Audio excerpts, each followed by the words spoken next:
What's going on, Assassins? With the present and future state of Assassin's Creed as a series being in massive turmoil, I thought it would be a good time to take a look at the past Assassin's Creed games and kind of see where we came from and speculate as to where we're going. So, the very first thing I want to start with is Odyssey, because that game, compared to Valhalla, it actually surprised me what people thought as well as what I thought myself in regards to this game. Now, my personal opinion, I've always maintained that I believe that Assassin's Creed Odyssey was a great game. It just wasn't a great Assassin's Creed game. And my reasoning behind this is that, first of all, it has absolutely nothing to do with the Assassins and the Templars. Yes, you do run into the Order of the Ancients, who will eventually become the Templars. But right now, it just makes no sense as to their origins. It really doesn't. And what we find out is that the Eagle Bearer is the product of someone who is the product of Isu directly. So the Eagle Bearer's father is either half, a quarter, or whatever Isu, which is why they are so in tune with Isu artifacts. And later on, you come to find out that your Isu blood actually, it works out for the story. But it has, again, nothing to do with anything from previous Assassin's Creed games. You do run into Isu artifacts and whatnot, but it's unimportant. And there are no real assassin links. You can assassinate, you can use assassination techniques and stealth and whatnot, but in reality, you're a Spartan warrior. There's no reason for you to be sneaking around. In this time period, Spartans would have been using shields, which again you don't use, and they would have been doing other things as well. Basically going in and just stomping the hell out of everybody.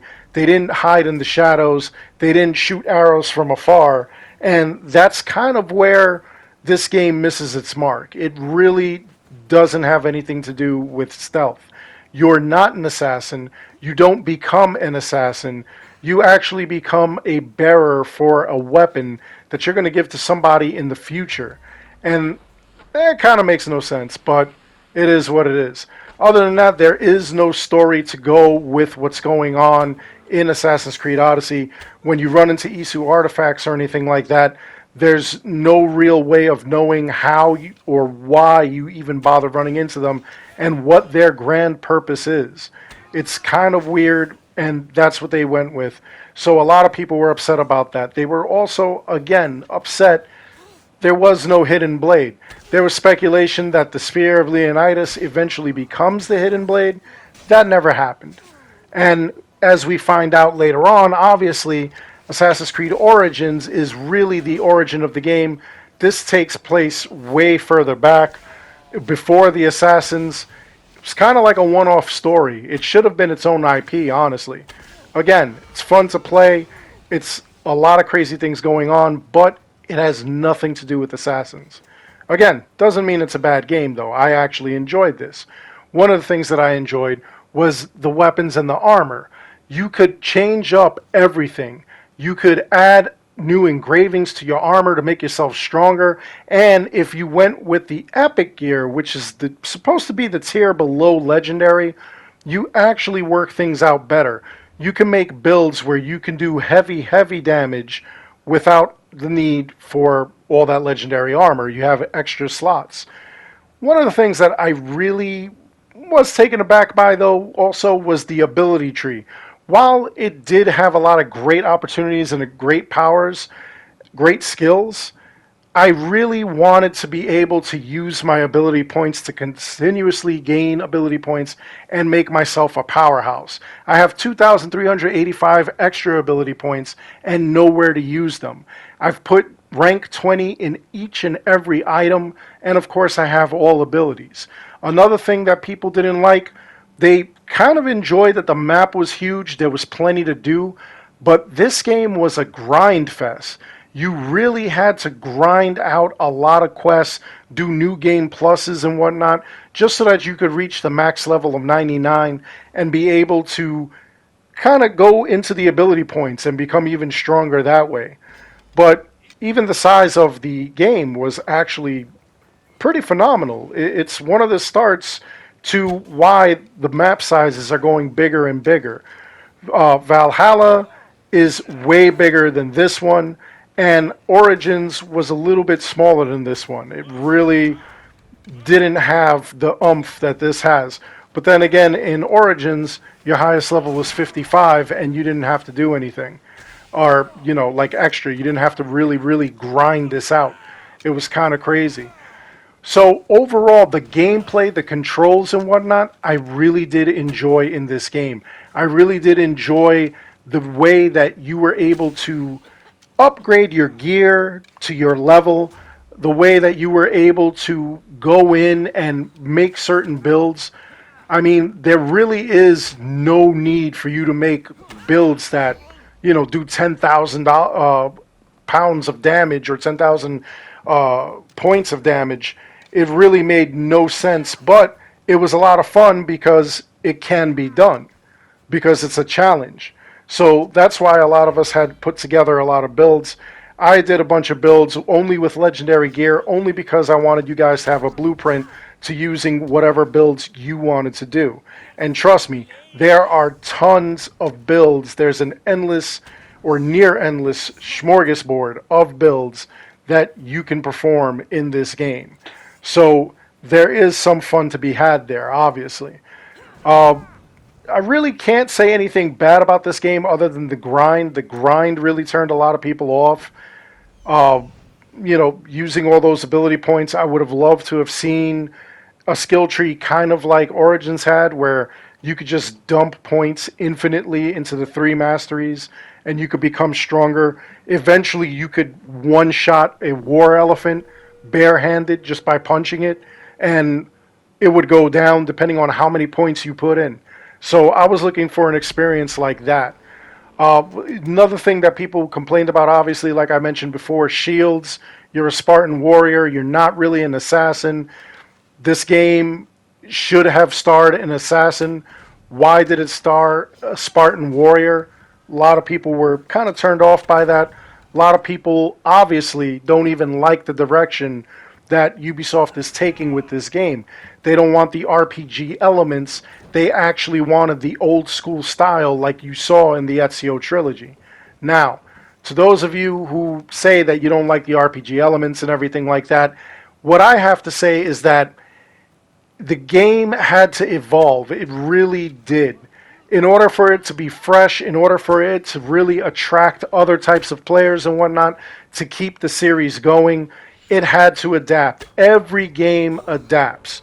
If you look at, let's say, something as simple as Super Mario Brothers, you had the original Super Mario Brothers, you had one power-up, the Fire Flower, you had the star that turned you invincible, and it was a 2D platformer side-scroller. You got to the end of the game, you saved the princess, you won. Then we get into other Mario games and other styles of play. It evolved, it's gone into 3D, it's got all kinds of other collectibles and stuff like that now. We're at Mario Brothers Odyssey right now, and that game is just phenomenal. So it evolved, it sells a lot of money because of the evolution, and it stays fresh, it gets people to want to play. Not to say that I did not miss the old style of play. I really do enjoy the ability to just hit one button and just be able to go to the next person, to have like 50 people kill streaks and whatnot. That was a lot of fun. You don't really do that now. You just have to take people out as best you can. You get attacked by 5 different people. It's up to your skill to parry, to block, to dodge, and to counterattack or attack. So again, evolution is not bad in that case, although I already know a lot of people, you're going to complain about that. And you know what? I'm here for that. You have every right to complain about that. You had a series the way it was, and they changed it altogether just for the sake of the game's longevity or the series longevity. But then again, like I said, the present and future states kind of look bleak. But that's not what this is about. So, as far as like the way that the game was laid out, as far as the way that the game plays, the music, all pretty good. I actually enjoyed it. You really get the feel that you're there when you start actually fighting with the music pumping. It is a lot of fun. You do really feel like you have some urgency when you're trying to take these guys out. The mercs was a great touch. The legendary ships were a great touch. And overall, like I said, the game was fun. As far as this versus Valhalla, I really do prefer Odyssey over Valhalla. It was just executed a lot better. Origins, I feel like Origins was the better of the two when it comes to Odyssey and Origins. Even though Origins was not as advanced as Odyssey, it still had a lot of fun. Bayek as a character was really, really emotional. You felt for him. He was just charismatic, and I greatly enjoyed the character. If I'm up against Alexios or Cassandra, I'm really not feeling them. I'm not drawn to them. I don't feel close to them. You know, they're just characters. They really didn't tug at my heartstrings or make me really want to play them, to like see everything through. The only thing that got me through the game was the fact that I wanted to complete it. I wanted to see the ending. And speaking of the ending, again, this story has absolutely nothing to do with any Assassin's Creed games. At the end of it all, the main focus of this game is just the Eagle Bearer's revenge against the Order of the Ancients for their family. It really is wild. The Eagle Bearer is just on a revenge trip, and that's all it was. It had absolutely no Assassin's Creed plot. The whole plot is basically a revenge tale. Normally, the formula is that we take DNA, we go into the past to unlock secrets, to figure out either what the Templars were after or to unlock where a piece of Eden may be.